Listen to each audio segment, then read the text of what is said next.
بار کے ممبران اور میرے شہر کے قائدین، آج اسلام آباد بار ایسوسی ایشن، اسلام آباد بار کونسل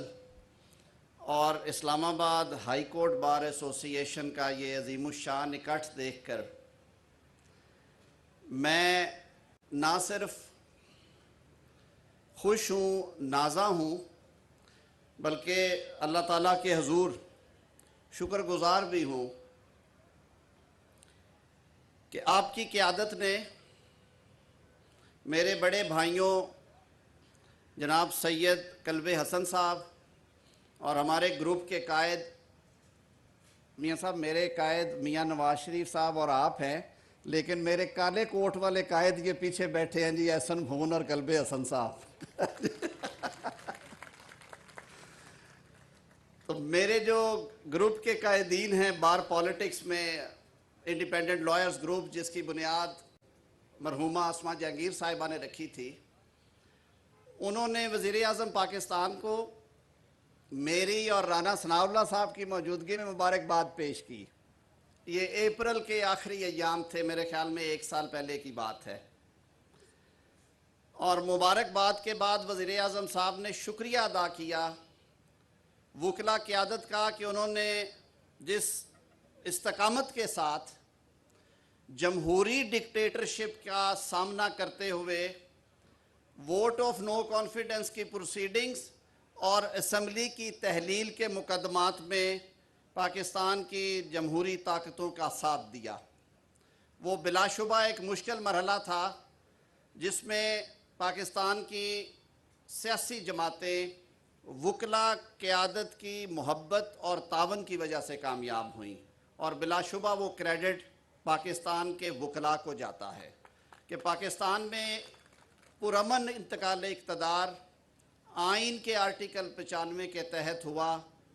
اور سموتھ ٹرانزیشن ہوئی۔ اس کے بعد جو ہوا اس پہ میں اور رانا ثناء اللہ صاحب بعد میں بات کریں گے کسی اور موقع پہ۔ رانا صاحب نے کہہ دیا وقت کم ہے، میں وقت زیادہ نہیں لوں گا،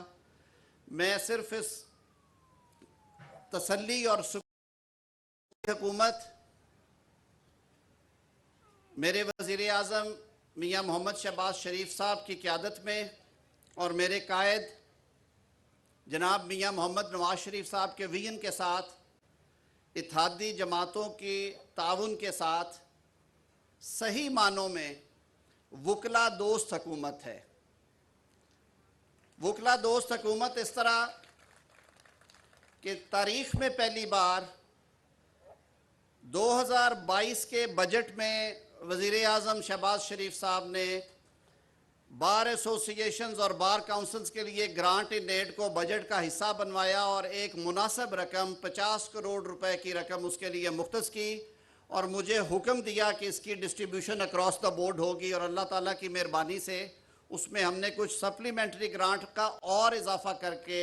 پشاور سے لے کے کراچی تک، گوادر سے لے کے درہ آدم خیل تک، ہر جگہ پہ جہاں پہ بار ایسوسی ایشنز ہیں، کوئی دوست یہ نہیں کہہ سکتا کہ وہ ہم تک پہنچے اور انہیں ان کا حصہ وہاں تک نہیں گیا۔ اسی حکومت نے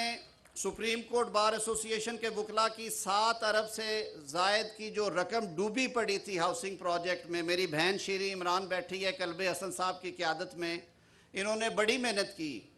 احسن بھون صاحب اور وسیم ممتاز صاحب کی کوششوں سے اللہ تعالیٰ نے ہمیں اس میں بھی سرخ رو کیا، اور جناب وزیر اعظم آپ نے اپنے ہاتھوں سے جو الاٹمنٹ ہے پلاٹس کی وہ کی۔ Lawyers protection and welfare act جو پچھلے کئی سالوں سے کھٹائی میں پڑا تھا، ہر حکومت وعدہ کرتی تھی، ہر دفعہ نعرے لگائے جاتے تھے الیکشنز میں کہ یہ دیا جائے گا۔ اللہ تعالیٰ کی مہربانی سے آپ سب نے دیکھا کہ پچھلے ہفتے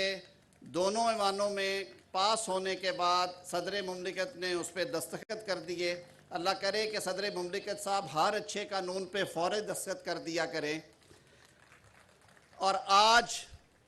lawyers welfare and protection act جو ہے وہ رائج ہے ملکی قانون، جس میں سیلینٹ فیچرز میں آپ کی ہیلتھ فیسلٹیز ہیں۔ 2 کروڑ سے اوپر کی کمپنیز کو پابند کیا گیا ہے کہ وہ لیگل ایڈوائزرز کو کرے۔ 3 سے زیادہ کمپنیاں ایک شخص کو لیگل ایڈوائزریز نہیں دیں گی تاکہ کام کی تقسیم جو ہے وہ یکسانیت سے ہو۔ کام کے دوران خدا نخواستہ کسی وکیل بھائی بہن کی شہادت ہوتی ہے تو اسے گریڈ 18 کے گیزٹڈ آفیسر کا جو شودہ پیکج ہے وہ دیا جاتا ہے۔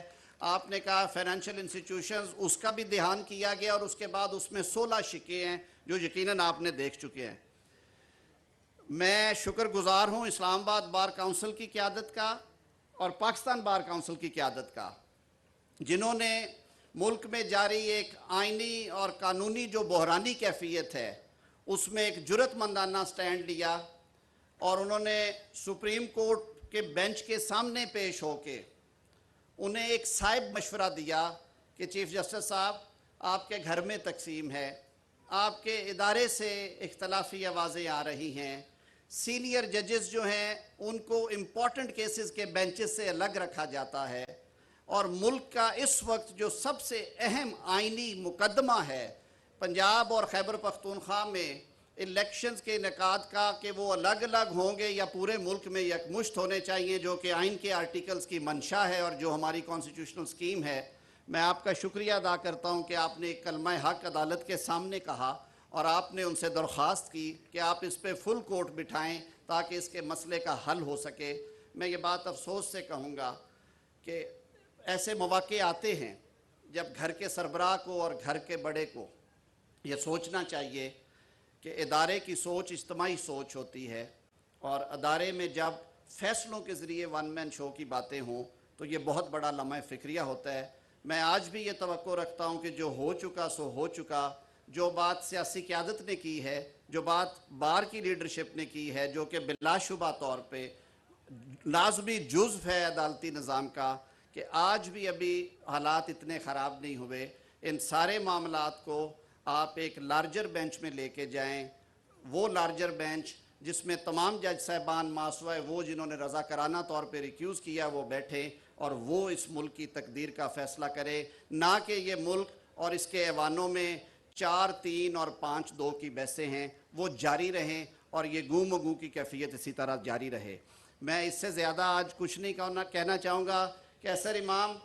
پہلے بھی آپ لوگوں نے جو کہا ہے اس کی تعمیل ہوئی ہے۔ جو بات آج آپ نے کی ہے، میں اور رانا ثناء اللہ صاحب آپ کے ساتھ بیٹھیں گے انشاءاللہ العزیز، اس میں سے بھی آسانیاں ہوں گی، اللہ تعالیٰ راستہ نکالے گا۔ آپ کا اناؤنس اس دن کریں گے جب ہم وہ کرنے کی پوزیشن میں ہوئے، کیونکہ میری حکومت قائد محترم میاں محمد شہباز شریف کی قیادت میں عملی خدمت پہ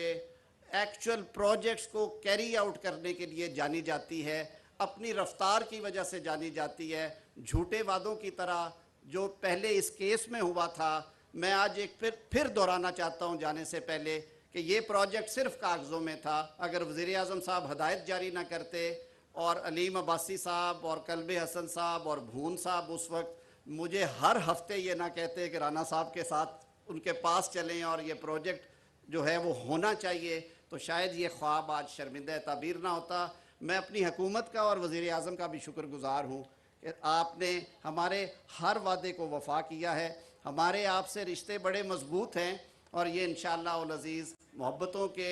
رفاقتوں کے رشتے اسی طرح قائم رہیں گے۔ بہت بہت شکریہ۔ وفاقی وزیر قانون اعظم نذیر تارڑ تقریب سے خطاب کر رہے تھے۔ انہوں نے کہا کہ وکلاء نے استقامت کے ساتھ عدم اعتماد کی تحریک میں